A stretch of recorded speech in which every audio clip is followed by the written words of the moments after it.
Assalamualaikum warahmatullahi wabarakatuh. Sahabat Lamunan Hati Islami Channel, di mana saja berada, sehat walafiat dan mudah-mudahan selalu dalam lindungan Allah Subhanahu wa taala. Amin ya rabbal alamin. Sahabat Lamunan Hati Islami Channel, pada kesempatan ini yuk kita membahas satu masalah yang sempat ramai ya, yang dikeluarkan oleh narasinya Habib Rizik ya, yang ternyata sampai hari ini tidak ada kejadian apa-apa. Akan tetapi sebelumnya begitu ramai dan begitu besar suaranya bahwa tanggal 22 September akan ada demo pasukan berani mati Jokowi. Ini dari mana datangnya dan apa tujuannya? Misalnya, apa yang dimaksud dari ini semua? Sampai dia menyebutkan masalah ini yaitu G22 Jokowi. Ya. Jokowi. Gerakan 22 September pasukan berani mati Jokowi. Demo besar-besaran ya. Sampai-sampai Rizik Syihab mengeluarkan ultimatum. Lalu pertanyaannya, sebegitu besar suaranya yang dikeluarkan, sebegitu nyaring narasinya, sampai mereka mengingatkan kepada warga muslimin gitu, untuk mengasah golok, parang, arit dan sebagainya, tunggu komando. Dan ternyata tidak ada apa-apa yang terjadi. Ini kan hanya hoax saja. Atau ini hanya membangun narasi agar orang berpikiran lain bagaimana gitu. Atau berpandangan ternyata demo tidak ada karena takut dengan pasukan Rizik atau sebagainya. Itu kan hanya narasi atau membangun narasi yang tidak mungkin ya. Sebab kalaupun terjadi, ya barangkali tidak akan seperti apa yang akan diharapkan, apa yang diperkirakan oleh Habib Rizik ya. Nah, begitulah sahabat dan saudara-saudara. Jadi satu hal dari apa yang menjadi narasi besar yang dikeluarkan ini hanyalah provokasi ya, hanya provokasi untuk mengadu domba ya, mengadu domba umat. Yang brengseknya lagi apa? Ternyata satu hari sebelumnya tanggal 21 Rizik ini berangkat pergi ke luar negeri. Alasannya menuju umroh ya. Itu benar atau tidak? Ini kan kurang ajar namanya. Setelah menebar narasi-narasi provokasi, ternyata mereka atau orangnya mampret berangkat. Ini kan nggak tanggung jawab namanya ya. Ya untung tidak jadi apa-apa di tanah air, aman, damai, dan sentosa. Ini warga masyarakat sudah pintar-pintar, sudah cerdas semua. Mudah-mudahan ini terus-menerus dan makin pintar, makin cerdas semuanya. Jadi tidak terbangun oleh hoak-hoak yang tidak bertanggung jawab. Baik, untuk lebih jelasnya kita simak sedikit penjelasan dari Ustadz Harman ya, tentang apa sih maksudnya, apa sih tujuannya dari menebar narasi akan terjadi demo tanggal 22 ini. Dan inilah menurut pendapat Ustadz Harman tentang Ustadz Suparman ya, tentang narasi-narasi tersebut. Yuk kita simak penjelasan atau pendapat Ustadz Suparman. Selamat menyimak. Assalamualaikum warahmatullahi wabarakatuh. Ternyata hingga hari ini hembusan isu Rizik Syihab sama sekali tidak terbukti terkait dengan apa yang mereka juduli G22S Jokowi. Gerakan 22 September pasukan berani mati Jokowi. Kita semua tidak tahu dari mana Rizik Syihab mendapatkan bocoran informasi. Seolah-olah tanggal 22 September Ahad kemarin atau minggu yang lalu akan ada kejadian luar biasa, demo besar-besaran. Sampai-sampai ia mengeluarkan ultimatum dan ancaman. Nah, hingga hari ini kita tidak mendapati itu semua. Dari mana dia mendapatkan informasi tersebut? Lalu kemudian mereka sedikit bersuara, oh nggak jadi demo pasukan berani mati Jokowi tersebut karena takut dengan Rizik Syihab dan pasukannya. Ini tambah geli lagi, tambah lucu lagi. Artinya memang ketika isu ini dihembuskan sedemikian rupa, lalu kemudian disampaikan di mimbar seakan-akan akan terjadi kejadian luar biasa, tapi pada faktanya tidak terjadi apa-apa dan tidak ada pergerakan apapun, berarti sebetulnya ini ada upaya untuk menghembuskan isu secara sengaja, untuk membangun keresahan, dan patut kita sebut ini merupakan upaya provokasi.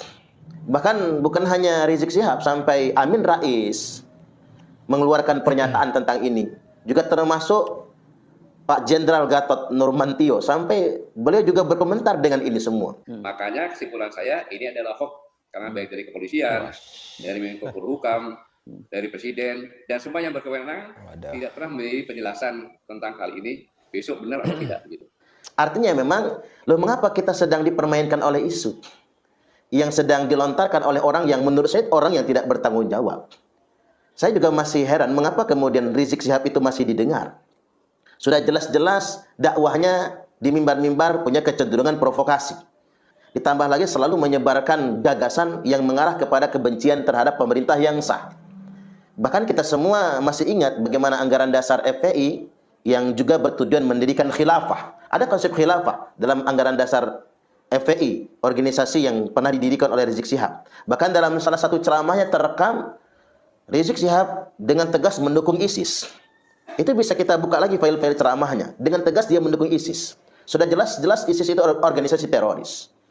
Dan sudah jelas-jelas afiliasi ISIS yang ada di Indonesia ini pun telah melakukan serangkaian tindakan teror di negeri kita.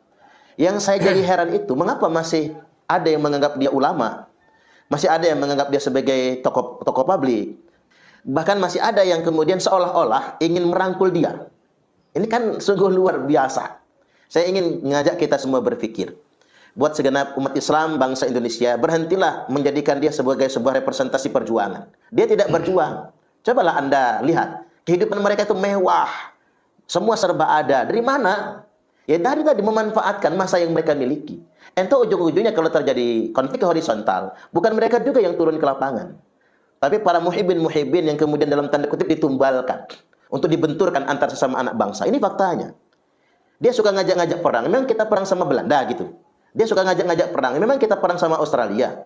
Kalau benar Indonesia ini perang sama negara penjajah, Belanda, Australia, atau Amerika, saya yakin orang-orang begini malah nyumput di belakang. Karena sudah terbukti. Mereka pun diangkut dari Yaman ke Indonesia, bukan untuk membela masyarakat bangsa Indonesia, tapi bekerja dengan Belanda. Untuk diperalat oleh VOC, diperalat oleh Belanda, untuk membuat masyarakat pribumi Nusantara ini tunduk kepada VOC. Ini kenyataannya. Sejarah mencatat sedemikian rupa. Makanya saya sekarang sering geli gitu. Kalau ngelihat Rizik ngajak perang, Bahar ngajak perang. Lalu dia mau perang sama siapa? Lalu siapa yang akan dia suruh ke medan tempur untuk berperang? Ya masyarakat pribumi. Akhirnya sesama kita dibenturkan, diadu domba. Inilah yang disebutkan oleh Nabi SAW itu.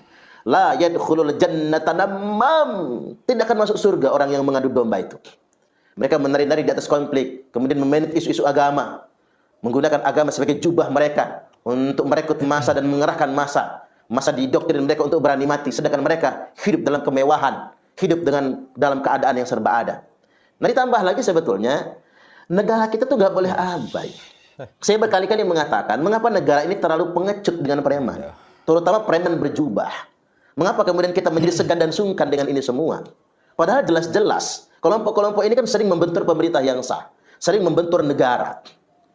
Jadi mohon jangan abaikan segenap anak-anak bangsa yang hari ini sedang berjuang, membela pemerintahnya, membela negaranya, membela bangsanya. Jangan diabaikan sedemikian rupa. Saya ingin sampaikan pada kesempatan kali ini peringatan dari Rasulullah Sallallahu Alaihi Wasallam tentang apa? Tentang pendakwah-pendakwah jahanam yang dia sering memprovokasi dan mengajak masyarakat muslim ini untuk bertolak belakang atau melawan pemerintah yang sah. Nabi menyebutnya dalam terminologi du'atun ala abwabi jahannam, yakni penyeru-penyeru kepada pintu-pintu jahannam. Apa yang dimaksud Nabi penyeru-penyeru pintu jahannam? Yakni orang-orang yang membangun cara beragama yang provokatif, dakwah yang provokatif. Sampai-sampai sahabat bertanya, "Ya Rasulullah, sifhum lana." Wahai Rasulullah, ceritakan karakteristik mereka kepada kami. Maka lantas kemudian Nabi menjawab, hum min jildatina wa yatakallamuna bi alsinatina. Mereka akan berbicara dengan lisan kita. Mereka bicara dengan action kita, kata Nabi. Wa yatakallamuna bi alsinatina. Kulit mereka sama dengan kulit kita. Artinya secara penampilan mereka mirip dengan penampilan kita, kata Nabi. Mirip dengan penampilan orang-orang Arab pada umumnya. Mereka bicara dengan lisan kita, kulit mereka sama dengan kulit kita, tapi jangan pernah percaya dengan mereka. Karena mereka itu adalah provokator, tukang mengadu domba, mereka adalah perusak, penyeru kepada pintu-pintu jahanam. Maka lantas kemudian sahabat bertanya, kalau zaman itu sudah tiba ya Rasul, apa yang mesti kami lakukan? Nabi menjawab, talzamu jama'atal muslimin wa imamahum. Setialah kepada masyarakat kaum muslimin pada umumnya, wa imamahum, dan kepada pemerintah mereka. Artinya memang ini menunjukkan sebuah indikasi. Kelompok yang dikatakan oleh Nabi penyuruh-penyuruh jahanam ini satu punya ciri, mereka ini penampilannya menipu. Penampilannya seperti penampilan kita, kata Nabi. Seperti penampilan orang Arab. Bicara juga dengan actionnya orang Arab. Tapi dakwah mereka itu provokasi. Dakwah mereka itu hanya memanage dan memanfaatkan serta mengeksploitasi umat atas nama cinta. Ditambah lagi, dakwah mereka mengarah kepada melawan negara, melawan pemerintah yang sah. Ini sudah jelas sekali. Maka kata Nabi, kalau kalian ingin selamat, membersamai umumnya kaum muslimin dan membersamai pemerintah mereka. Jangan sampai kemudian mau dibenturkan dengan pemerintah yang sah. Karena sebetulnya ajaran sesungguhnya Ahlussunnah wal Jamaah itu tidak ada sama sekali ideologi yang mengajarkan untuk bughah atau melawan kepada pemerintah yang sah. Jadi apapun motifnya, bagaimanapun mereka mengemas keislaman yang ada pada diri mereka, ketika agama mereka gunakan untuk melawan negara dan melawan pemerintah yang sah, sudah bisa dipastikan mereka apa yang disebut oleh Nabi sebagai penyeru kepada pintu-pintu jahanam. Kita jangan pernah percaya. Makanya kita juga heran di negeri kita ini. Mengapa misalnya PKI, pendiri PKI Al-Aidid, orang yang dari sana. Kemudian Abu Bakar Ba'asyir, orang juga yang dari sana. Abdul Qadir Hasan Baraja, juga orang dari sana. Abdullah Sungkar, Jamaah Islamiyah, juga orang dari sana. Mengapa kemudian orang-orang yang menjadi provokator di negeri kita ini, baik di PKI, kelompok radikal, teroris dan sebagainya, sampai ke FPI, selalu dimotori orang-orang dari sana. Ini yang disebut oleh Nabi, hum min jildatina wa yatakallamuna bi alsinatina. Kulit mereka sama dengan kulit kita. Mereka bicara juga dengan lisan kita. Jadi sekali lagi saya ingin membangun penyadaran kepada segenap umat Islam yang ada di bangsa ini. Kita jangan lagi mau dimanipulasi. Ujung-ujungnya kita cuma dikorbankan oleh mereka dengan judul muhibbin, lalu kemudian kita dijadikan peluru untuk dibenturkan antar sesama anak bangsa. Jangan pernah mau. Inilah yang disebutkan oleh Nabi setelah zaman penjajahan. Thumma fitnatu sarra, akan muncul fitnah ujian di zaman kemerdekaan. Dakhunuha min tahti qadama rajulin min ahli baiti. Di mana fitnah tersebut akan muncul dari bawah telapak kaki laki-laki yang mengaku-ngaku sebagai anak cucuku, kata Nabi. Mereka mengaku-ngaku sebagai ahlul baitku. Yaz'umu annahu minni wa laysa minni. Mereka mengaku-ngaku sebagai anak keturunanku, padahal ia bukan bagian dari anak keturunanku, kata Nabi. Wa innama awliya'iyal muttaqun, karena sejatinya keluarga Nabi, wali-wali Nabi adalah orang-orang yang bertakwa kepada Allah Subhanahu wa taala, bukan orang yang memprovokasi, apalagi menggunakan agama sebagai alat untuk mengeksploitasi umat demi tujuan materi atau kepentingan politik kelompok tertentu. Baik sahabat lamunan Hatta Islami Channel yang masih setia tentunya, demikianlah ya, sangat luar biasa penjelasan dari Ustadz Suparman atau pendapat dari Ustadz Suparman tentang permasalahan yang terjadi atau narasi yang dibangun oleh Rizik Syihab ya. Dan memang seperti itulah ya kira-kira maksud-maksud dari Rizik Syihab, dan kita harus waspadai pula bahwa jelas-jelas memang Rizik Syihab ini adalah ingin membangun negara Indonesia yang berfilsafat kepada khilafah ya. Dia akan mengganti Pancasila dengan khilafah ya. Dan ini hal yang tidak mungkin ya. Angkat tetapi mungkin ada yang pihak yang membiayainya ya. Dia selalu berani ya, selalu berani dan menyampaikan ini semua, membawa misi ini semua dalam kesempatan apapun. Pada kesempatan apapun dia akan tetap menyampaikan atau menyerukan ini semua walaupun secara tidak langsung. Itu sering kita dengar dan sering kita rasakan ada penyampaian-penyampaian tentang narasi khilafah yang disampaikan oleh Rizik Syihab. Baik sahabat, akan tetapi kita jangan lengah dan jangan sampai terhanyut dalam alur narasi-narasi provokasi dari Rizik Syihab, hendaknya kita antisipasi dan kita lawan bila perlu. Nah, dan kita tidak boleh diam saja mendengar atau mengikuti perjalanan daripada Rizik Syihab dengan khilafahnya. Kalau perlu kita hentikan segera, ya, dengan cara apapun, ya. Baik sahabat, terima kasih atas kebersamaannya. Mudah-mudahan sekali lagi bermanfaat, dan saya mohon maaf. Wabillahi taufiq wal hidayah. Wassalamualaikum warahmatullahi wabarakatuh.